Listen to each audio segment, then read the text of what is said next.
Hello everybody, back here again for our vlog a day, and today is Friday the 15th, and normally tax day, but because it fell on Friday, they're giving us till the 18th to do our taxes, which is always, I don't know if it really matters, but it is a thing. So my accountant has not got ours done yet. Should be close. I think he's almost done. It's one of those things that hadn't heard from him in a little while, so I finally got on yesterday, whatever, and he's like, "Oh, I'm not gonna do it to you," and I'm like, "Oh, it's coming up," and he's like, "Yeah, I know, we got till 18th." I'm like, "Okay, I didn't know that, but again, I don't really care. Get my damn taxes done." So hopefully get that taken care of. But I got up this morning, got around, dogs were here and whatnot. Had the daycare dog showing up, so I hopped in the hot tub first. Wasn't there very long, got out of there. He got here, got hang on, kind of settled around. My lovely bride headed off to work, and then I decided to get my run in, so I went and get my run done. And the reason I did that in the morning was because I had to take back a Great Dane and stuff also, and I probably should have done that first, but I wanted to go from there up to my father-in-law's house to work on that as well. And I didn't want to be gone that long because I wanted to look at something I found for sale last night on the computer really late, which is this thing right here. So I ended up stumbling across this last night late, and I was like, "Hey, cool, I'm gonna go look at this thing tomorrow." I said I can see it at like 7:30 in the morning. The guy's like, "I won't be ready until 8:30." So I'm like, "Okay, no big deal. I'll get my run done, my shower, and all that kind of good fun stuff." So I went ahead and was on my run. I got a text from the guy. I said, "Hey, I'm ready if you want to come over." And I'm like, "Well, I'm actually running right now." So, and all sweaty and all junk. I don't want to, like, go by there and try and test drive a car and stuff, whatever, covered in sweat and grossness. So plate's off it. He kept his plate back, but yeah, took it for a quick little test drive, talked to the guy, seemed really knowledgeable, seemed really honest, seemed really, what it is. He had the car for 5 years, he says. Has a stack of receipts of things he's done to it. All the things these cars need, he's already done. For the most part, there's going to be some stuff's going to come up, but it is convertible, as you can tell. 88. I bought it cheap enough. I'm happy with the price. He was asking more than what I paid. Got a deal. It did come with an extra set of wheels and tires. I'm not sure which ones I'm keeping. These are the wheels and tires that are on it.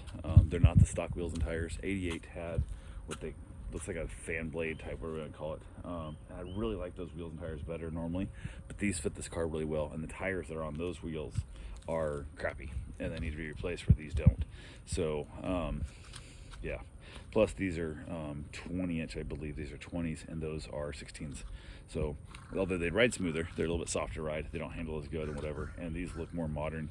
But I always like those. Oh, their Corvette had those wheels, and I like those wheels. My first Corvette had those same wheels.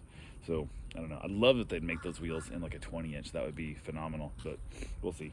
So yeah, it's 4+3 transmission. Not used to the transmission, the clutch and stuff yet, and it's shifting the gear. Like, unlike my car, which I drive daily, my Focus over here, it is also manual transmission. You just push it near the thing, and it sucks it right up into gear.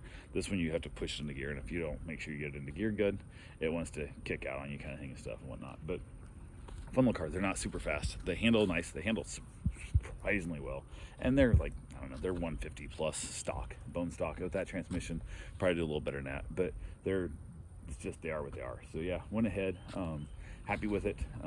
Nothing really to complain about in the whole process. Overall, pretty good car. So yeah, looks like that's kind of loose. I need to get that re-glued back down. But yeah, so overall, good car. Happy with it for the price and stuff I paid. Picked it up, got the guy paid. I got back to the test drive and stuff, got him paid. Headed home.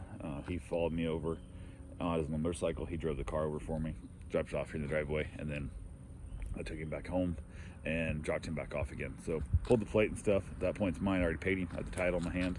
Theoretically, I think people tell me, I don't know, that makes any damn sense. I can't legally drive the car in Florida, so apparently I can't even drive the DMV to get plates. I don't know, it's some dumbass thing, but yeah, that is what it is there.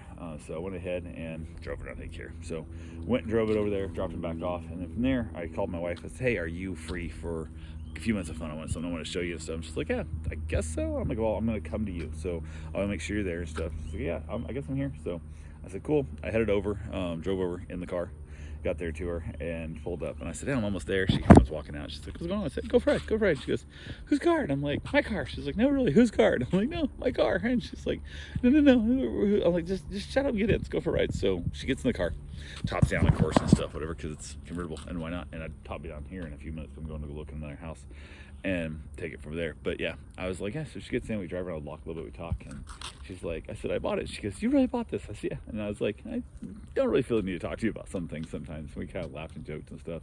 By the time we got back, she was asking, where'd you get the money? Because, again, we're in the process of trying to buy a house, and moving large sums of money around can screw up your ability to pull a mortgage. So, yeah, I was like, yeah, it's all good. It's covered. Don't worry about it. Didn't come out of the bank. It didn't come out of the bank. It's fine. So just took it out of my cash reservoirs that I hadn't deposited yet, kind of thing. So worked out well. Happy with it. I'm sure at some point in the near future I'm gonna get really bored with it. I'm gonna be like thinking, why'd I waste the money, and so on and so forth. But I bought it for about half of what they're going for right now. It's a clean car, decent mileage on it, but it's in good shape. It's not by any means perfect, and it's not flawless, but it's a hell of a lot better than what you would consider a daily driver on these cars. It's way better now. I've seen some that are just horrendous, and this is not it. So it's fun. It's got aftermarket exhaust stuff on it, my tires, wheels, all that kind of stuff. It's a little bit louder than I like, but it makes it sound more impressive than what it really is. So I always kind of enjoy that, so I don't actually get on it quite so much. But yeah, overall, fun little thing. Went ahead, and from there, headed back. I ended up got back to the house, dropped the car off. From there, I headed back up to Ormond Beach to work on my father-in-law's house. Took the dog with me, dropped the dog off in Port Orange.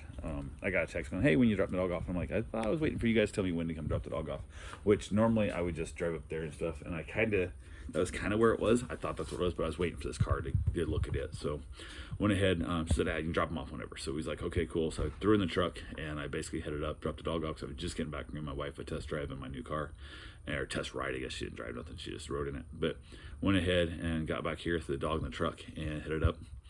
Dropped the dog off. All went well. Grandma was there, and other family and stuff were all there. So we basically chilled out, talked to them, dropped them off. Everything's good.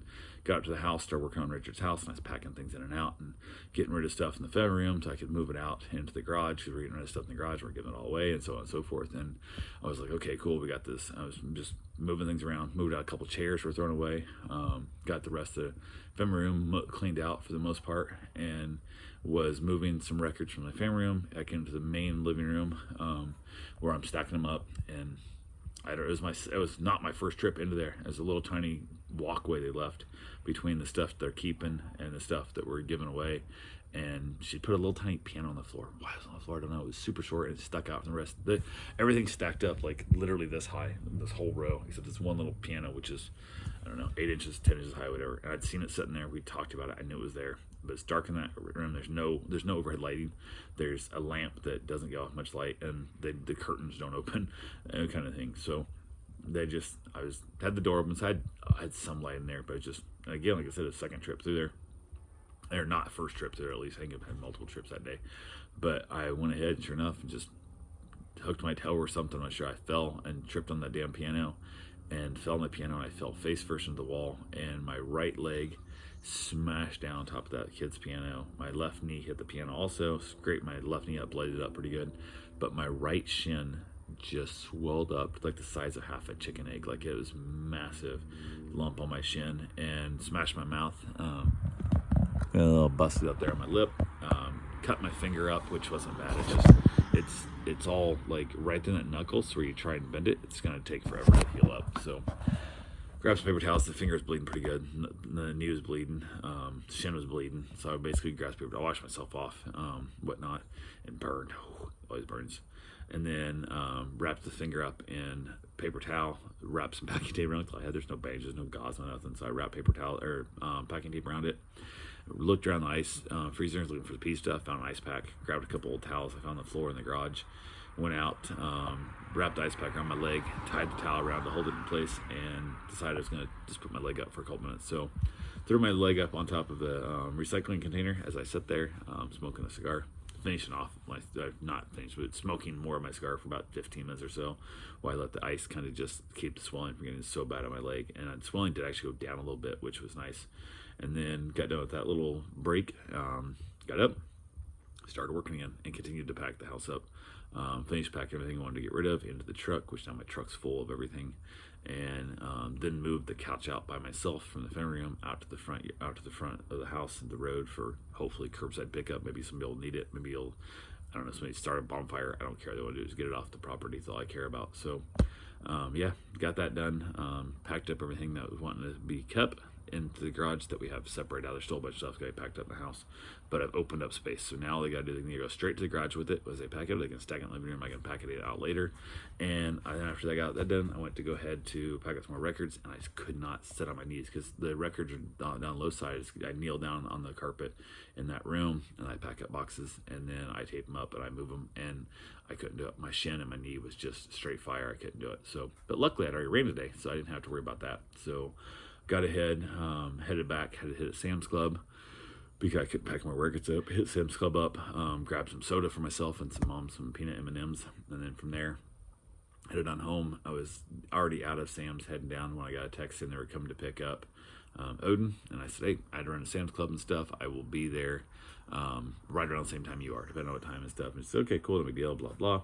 And as I was pulling off 95, I texted, hey, I'm just pulling off 95, whatever. And she goes, oh, you're going to beat me there. I said, okay, cool, great. So instead of dropping all the stuff off on the way back because of what's going on and stuff with the wanting to rush back with her, I just left in the truck. So I'll deal with that this weekend.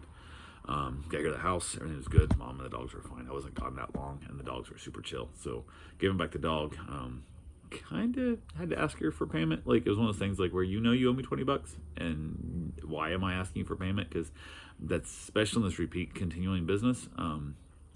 Yeah, I'm going to ask you for payment, or you're not bringing your dog back, but you shouldn't have to make me. So we'll have a little talk, telling them, hey, I don't want you making me ask for payment, because it just feels that whole weird thing. You know what the fee is. You can pay me daily, you can pay me weekly, you can pay me whatever you want, as long as you agree that's what we're going to do, and you do it. So it is what it is there. We'll see. From there, got a couple other things right here on the house done. End up with another open house this evening, which Mom and I ran over there in the Corvette. We took over there. Watching Mom get another Corvette wasn't as funny as I was hoping it was going to be. So she got it out of there, and then looked at the house. It's funny, we talked to Agent Falker in the back of the house, and as we turned the corner, he goes, oh, somebody rolled up here in a convertible Corvette. Kind of like, all like, oh, that kind of thing and stuff, and this and that crap. I said, oh yeah. I said, it was me. He goes, what? I'm like, yeah, we just bought it this morning. We had a good laugh about it. So, and then basically we're all chilling out and stuff. Called my wife. I had to look at the house, and it's cheap. It's $280. It needs a bunch of work though. It's a big layout. They've added on like 556 or 656 square feet in the back. So went ahead but it's not done well. It's got roof damage, it's got water damage, it's got all kinds of stuff. Needs a bunch of work. So I went ahead and said, hell with it. I told my wife, I said, I can't write an offer on this without you seeing it. So she told me she'd meet me after work. So Mom and I came home. She got off work, came over here at the house, and then her and I ran back over. And as we were coming back we saw one of our neighbors on the road there. And as I was talking to my wife about the exhaust and stuff, she asked about how loud it was and so on and so forth. Doors open, be careful. Okay, never mind. But we're seeing her stuff, and okay. So we were talking and stuff, and I was like, no, it's me. And I kind of revved it up, and right then the neighbors from the house, which is a coworker of hers, ironically, somebody else in the house, wasn't actually her. We're like, woo! They're kind of yelling because I just like revved the exhaust up whatever over their house, because they drive a little 350Z and stuff, and they kind of think they're little sports car people. So we kind of had a good laugh. I'm like, oh, what the hell's the timing of this? Just I'm showing you how loud the exhaust is as we were talking about the clutch and stuff and whatnot, and just it made me chuckle. So a good little, that was funny. So we got back from it, dropped her off, and had some dinner because it was like 7:17, I think we got here. It was super late, so we had some dinner, leftovers, and I got the dogs all fed, headed outside in the patio, watched some TV, and basically she hung inside, she got things done. Mom was tired. Mom went to bed early. Yeah, pretty much it. Got done with it. Oh, I did have a dog supposed to come here at like 4 o'clock for like a couple hours while they went to some graduation thing, and I texted him and said, hey, which I'd kind of rushed back for to get there too and whatnot. Plus I was done working at Richards. My knee hurt too bad. And I said, hey, give me an ETA with your time frame and stuff, when you're coming and whatnot and whatever and this and that. And they basically sent back after like a long time and said, we got a text message saying that you canceled this and da-da-da-da-da. So it's still showing active on my side, and you're supposed to be here right now. So some, what the hell and stuff. Well, we found a different setter and stuff. And I'm like, send me a screenshot of this. Send me a screenshot, because I need to know how this was sent. That's bullshit. What it was, they were in an RV, and they lived in the RV. They packed it out of the camp, and they were heading out after graduation and driving home. They went to pay for another day at the RV site. So either they thought, well, it's cheaper just to pay the RV site day, or they realized it was a nice cool afternoon and the dogs won't die in the heat without air conditioning and the power in the camper, and they said screw it and just left the dog in the camper with no power, no nothing. and just blew me the hell off. And it really is annoying. So I thought there was going to be a possibility of it, because when they asked if I was in Daytona, and I said, nope, Edgewater, clearly, like it says in the ad, shows you how far I am away and stuff, and their graduation was in Daytona. They just decided not to come down, and either they booked with another setter or just said to hell with it and just kept the dog themselves in the camper. I don't know. But that's the thing that sucks, because it was considered a daycare, and I don't get any refund, no nothing. So I could have, passed up on the trip. Could have passed. I drove back. I could have been working on my father-in-law's house still, but I had to get back to meet this damn dog, and nothing. So I think I'm going to stop doing the daycare things. I'm going to start telling people to book it. It's the same money as book as an overnight in case you get delayed or in case you can't make it back or whatever, blah, blah. And then, guess what? At that point, it won't matter. I'll still have the cancellation fees and stuff involved. So, yep, that's all I got for right now. And I will talk to you guys tomorrow. Have yourself a safe, wonderful day. Thanks for watching.